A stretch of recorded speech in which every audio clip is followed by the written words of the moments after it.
Hello everyone, my name is Iamauser and welcome to my new channel. Remember to like and subscribe if you want to see more Football Manager content, and head on over to FM Base as well, a Football Manager forum with an excellent community to be a part of. In this video I'm going to be doing the first episode in a series I'm going to call Simulation Challenges, where I use the data editor to create interesting scenarios and simulate them to see how it turns out. If you have any challenges you would like to see, feel free to comment below, and if I like it, I'll make a video on it. So in today's challenge, we are doing the Reverse League Simulation Challenge. So that's where the teams in the Premier League are moved down into the lowest league, and the lowest league are moved up to the top league. The whole point of the challenge is to see if the teams from the bottom leagues can adapt quick enough and buy in the right players so that they can actually stay in the top league and stay as champions. So let's head in and see how the teams did on the first season. So in the first season, York City won the Premier League. Did you ever think you'd see that day when York City win the Premier League? I didn't think I would. Second place was Salford City. Third, Harrogate, and Kidderminster finished in the last playoff Champions League position. The teams that went down were Braintree, Darlington, and Havant and Waterlooville. So next up, in the second season, York City actually won it again, making them two-time Premier League champions. Again, Salford finished in second. Again, they were nowhere near them at the top. They're good 15 points or so behind. My maths isn't great. Stockport and Southport came third and fourth this year, and Welling came fifth, with Kidderminster dropping down to seventh this time. Nuneaton, Eastbourne, and Boston United got relegated this season. Let's have a look at season number 3. Again, York City up there winning the league 3 times in a row. And then Leyton Orient, who came up from last season, they finished second. Sutton finished in third, with Salford dropping down a little bit this time. Rather than finishing second, they finished in fourth. Going down that season were Chelmsford, Dartford, and FC United. So, season 4, let's have a look. Who do you think is going to win this year? York, once again, 4 times winning the Premier League, this time 20 points ahead. They were smashing the league. Salford again finishing quite high up there. Harrogate finishing third, and Kidderminster jumping back up into fourth again. This time Whitehawk, Blyth and Brackley went down. Okay, on to season 5. And once again, York City win the league. Blimey, they absolutely smashed the league when they were up here. Salford finishing second again. Harrogate and Kidderminster, top 4, kind of pulling away a little bit from the rest of the guys. Leyton Orient finishing 5th this season. A familiar name, Blackburn, finally made it back to the Premier League as well, sitting nicely in mid-table there. St Albans, Tamworth and Chorley went down, or Chorley maybe? I don't know how you pronounce that. They all went down in the 5th season. So on to season number 6. The big boys, there we go, they come back. So Man City and Liverpool return to the Premier League, and Man City win it on their return. Liverpool finishing second, which would be nice to see. I'd imagine that's probably how the league's going to finish this year, I think. And York City, the 5 times winner of the Premier League, never thought I'd be saying that, finishing in third. Harrogate, Kidderminster, Leyton Orient and Salford. So those 5 sort of all sitting near the top still. And then going down this season were Bath, Lincoln and North Ferriby. Let's have a look at the next season. So Man United and Chelsea also made it up this year. Man United again winning it on their return, bumping Man City off the top. Chelsea and Liverpool finishing out the top 4. If it weren't for them, Harrogate would have actually won the league this season. Very close with York, just 3 goals ahead on goal difference with them being on level points. Blackburn once again relegated from the Premier League. Boston and Ebbsfleet also went down with them. Again in the next season, City, United, Liverpool, Chelsea, all at the top, with City winning yet another Premier League. York City finishing above Arsenal, funnily enough. Salford dropping down a little bit, Leyton Orient as well. And this season, Sutton, Southport and Lincoln, all the teams that went down. I think this is the final season. Oh, there's 2 more seasons. So in this season, Man City won, again by many points. Chelsea, Man United, Liverpool once again rounding it out. and Harrogate finishing above York again. So they're dropping off a little bit now, York City. Arsenal not doing so great, finishing in 9th, although finishing above their rivals Spurs, who finished in 12th place. Everton also 15th, they've made it back up to the Premier League. And yeah, Telford, Hull, Freyton, and St Albans going down this season. So, the final season, season number 10. And Man United win the league once more, this time on 104 points. So Liverpool finishing 2nd, Man City 3rd, and Chelsea in 4th. Arsenal 7th, and Tottenham 11th. Blackburn came back up, and they're in 15th, and Everton in 16th. Boston, Welling, and Ebbsfleet going down. So let's have a look, see who's in the league this season. So we've got Arsenal back up here. We got Chelsea, we've got Everton, got Liverpool, Man City, Man United, and Tottenham. So let's have a look at the top scorers while we're here. So in the first season, the top scorer was a player called Aaron Opoku of York. He retired quite early as a player. Actually, he played the one season with York where he won the league, got top goal scorer, and moved to Hamburg in Germany. However, he didn't make any appearances at all, and then retired 2 years later. But I guess it's not a bad career to have, winning the Premier League and top scorer in your career. So I guess he's probably happy when he retired.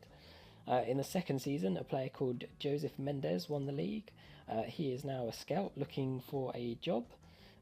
So he played for York for 2 seasons before moving to Hull on loan in the Vanarama North, and then he moved on to Brentford as well, who are also in the Vanarama North.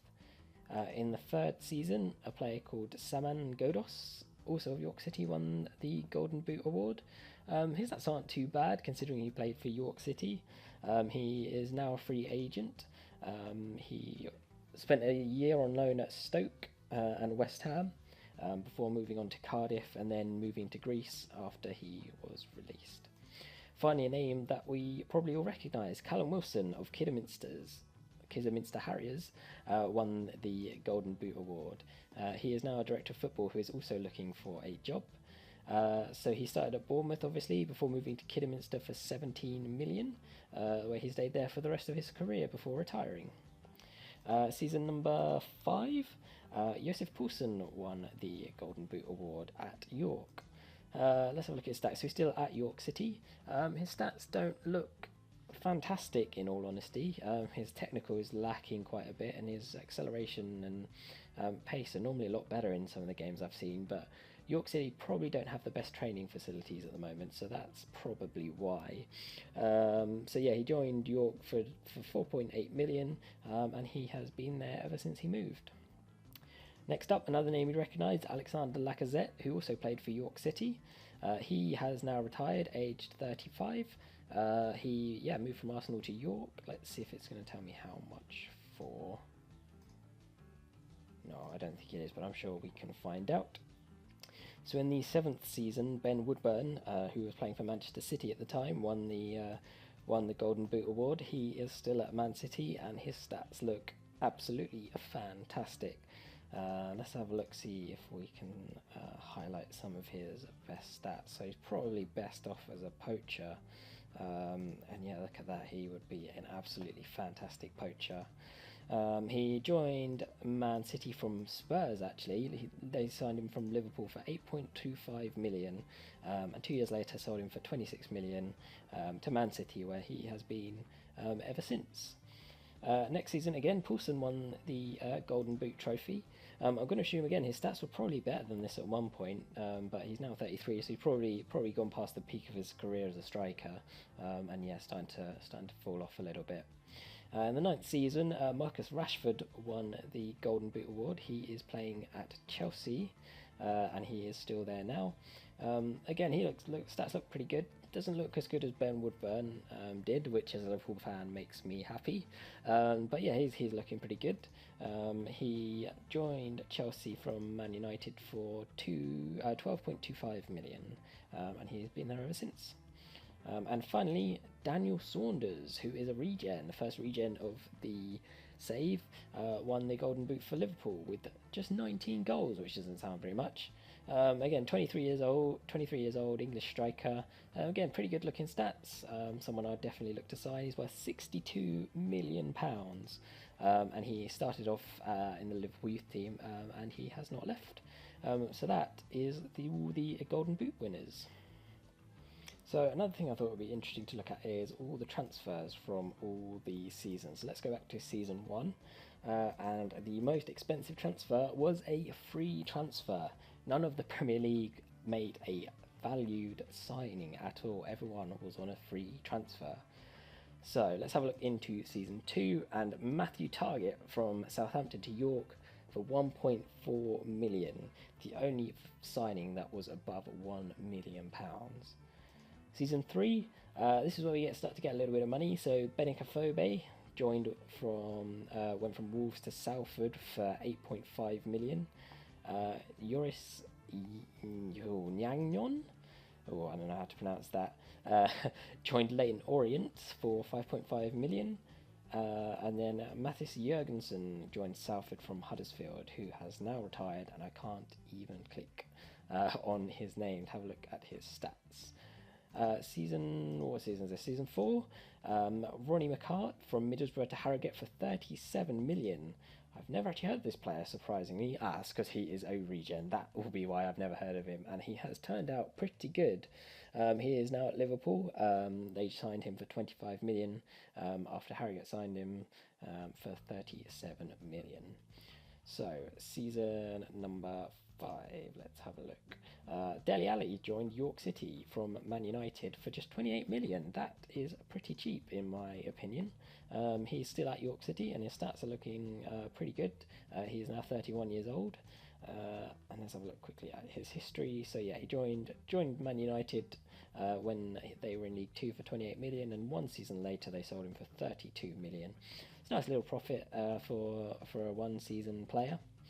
Let's have a look at the next season. N'Golo Kante also joined York City. They had a pretty good midfield at this time. Kante and Ali probably made a nice midfield pairing. Who else is there? Who else picks out the eye? Højbjerg from Newcastle to Stockport. Looks like a good signing from them. How much did they get him from Southampton? So they actually got him on a free, and then next season they sold him for 12.5 million, and Arsenal picked him up on a free as well a couple of seasons ago. So next season, Chamberlain joined Man City from Liverpool. So this was when the big guys got back into the league. They also signed Martinez from Porto. Vieto joined Liverpool, and Gaia joined Man City. Richarlison left Watford for Welling for 21 million, who is still at Welling. So yeah, that was not a bad transfer from them. Next season, Dortmund sold Guedes to Man City for 73 million. Again, mostly all the big clubs. Robert Gumney. I'm going to say he's a regen. No, he's not. Again, another player I've never heard of. York City sold him for 35 million after signing him for 20 million from Bordeaux 3 years ago. So I think this is now... Oh no, we're not in the final season. We've got loads of seasons to go. So again, some big transfers as you expect. 111 million Real Madrid paid for Dario Kismic. He is a Dutch regen who plays in midfield. He's now worth 77 million. That was a huge signing for them. Massive profit made from Man City. They only signed him for 24 million. So that is a huge profit for just 2 years with the player. Harrogate signing a player from York, Nathan Nandez. Again, another player I've never actually heard of. He started at Boca Juniors, joined York for 1 season for 11 million, and they shipped him off a season later for 27.5 million. Let's have a look at the next season. So, any interesting looking transfers here? 120 million, Alessandro Bastoni. That is a huge transfer, especially for a centre back. That is huge money. So yeah, that was a huge transfer. Next season, biggest transfer, 81 million from Harrogate to Man City. Let's have a look at this guy. Yeah, he is a regen. He's a striker. 24 years old, plenty of time to improve, I think, and yeah, his stats are looking pretty good. Let's have a look at his history. Yeah, got good goal ratio, 15, 18, 12 goals.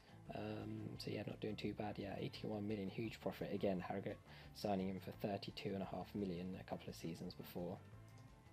So into the final season, I think, which is this season, which hasn't actually been generated yet, because I'm only going to do them for 10 years. This is the 11th season, so I won't bother looking into those too much. So as this video is now getting a little bit long, I thought I might as well just look at the bottom two divisions and see how they got on, see which teams went down, and yeah, if any of them have actually kind of gone out of existence completely. So let's just go down to the Vanarama North, see who progressed through that through the seasons quickly. So first season, City and Liverpool went up. Liverpool beating United, I think, in the playoffs. Preston, Sheffield United and Barnsley went down. So Preston in the Isthmian division, they haven't come back up. Sheffield United, same, they haven't come back up yet. And Barnsley, they also have not yet returned to the Vanarama divisions. In the next season, Rochdale, Altrincham and Gantham went down. And again, they have not returned to the leagues, I don't think. They are still down there. Man United and Burnley went up this season. Everton, QPR in the following season went up. Newcastle and Derby went up the following season. Cardiff and Hull, Middlesbrough and Wolves, Stoke and Brentford, Leeds went up, and Sheffield Wednesday, Sunderland and West Brom, Norwich and Shrewsbury, and finally, this is the final season, so any Premier League teams remaining here still? No, not by the looks of it. So all the Premier League teams have now gone back up. We've still got a few Championship teams in here by the looks of it, or possibly ones that are now in League One. So yeah, most of the teams have got out. Let's have a look what the South Division looked like. So if we go back to the first season, Arsenal and Chelsea were the first to go up. Reading, Nottingham Forest and Burton were the team that went down. So again, Reading have not returned. They have gone all the way down. Nottingham Forest, they also have not yet returned. And Burton, let's have a look. They are back in the Vanarama North Division. So Burton Albion of all the teams have actually made the most progress after going down. So yeah, like I say, Arsenal, Chelsea went up this in the first season. Second season was Watford and Tottenham. Third season was Leicester and Southampton. Palace down here were actually went into administration, so they were deducted points, but they managed to finish safely in 13th place. Swansea and Bournemouth went up next. Ipswich and West Ham went up after that. Brighton finally got their promotion, and Aston Villa went up with them. Fulham and Birmingham the next season, Bristol City and Millwall following that. Crystal Palace finally got out of the Vanarama South League in 2025-26 season, along with QPR. Southend and Oxford went up the season after, and we are finally up to date. So Portsmouth down there, who are probably not having a good time. Tonbridge and East Thurrock are currently in administration, so they're not doing too great either. One final thing I thought we'd look at is the Champions League, European Champions Cup. I have not got the name changer on here, unfortunately. So when my game decides it wants to load, let's have a quick look at the past winners. So surprisingly, none of the English teams are on there. So Real Madrid won it twice, Bayern won it twice, Bayern Leverkusen won it twice in a row. Real Madrid won it again, Bayern Leverkusen won it again, Real Madrid, and this season it was won by Barcelona. So thank you very much for watching, everyone. Hope you enjoyed the video. I'm going to do a part 2 of this video. So if there's any teams you want me to specifically look at, any players you want me to look at, please let me know in the comments. And then if we get enough, I'll have a look. I'll do a part 2, looking at all the players that you guys have requested, and yeah, to see how your favourite team or favourite players got on. Yeah, remember to like and subscribe if you enjoyed the video, and see you next time.